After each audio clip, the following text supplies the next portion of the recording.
Nagulat ang ilang fans sa bagong release na single ng Julian San Jose na Kung Ikaw Ay Bibitaw. Dahil sa heartbreaking lyrics nito, pinasok na ba niya ang kanyang senti era? Ang boyfriend naman ni Julie na si Raver Cruz may newly released single din entitled Dust of the Universe. Surprisingly, malungkot din ang kanta. Pero paglilinaw ng Juliver, wala raw kinalaman ang mga awitin nila sa estado ng kanilang relasyon ngayon. Ano rin siya, parang same nung kay Jules. Ano kasi siya, parang... Na-stuck pa siya sa past. Yeah, na-stuck siya sa past. Pero kasi ang irony kasi yung vibe ng song is very Raver Cruz pa rin. So, kapag marinig mo yung song, sa second time na marinig mo siya, doon mo marinig na masakit pala yung lyrics. Pero kasi ma-enjoy mo kagad yung vibe ng song. Yeah. Para sa akin kasi, yun yung maganda pagka-songwriting eh. Parang binubuo mo yung sarili mong story sa isang mundo kahit wala ka doon. And ayun, I'm trying to relate them to other people through my music, through the lyrics.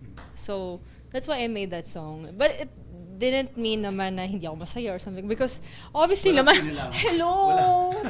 Char. Full support ang dalawa sa endeavors ng bawat isa.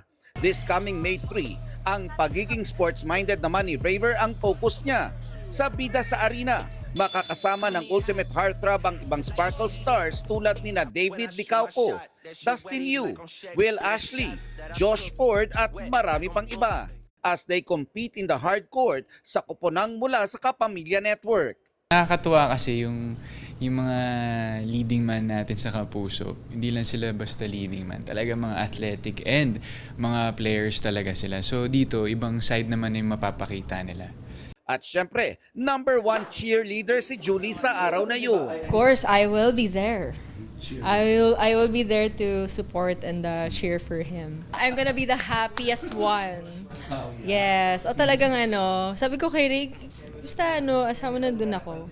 Ayan. Ako yung pupunas po ng pawis niya. Nelson Canlas, updated sa Showbiz Happenings. That complication. Kaya na siya nakapagsulat ng gano'n.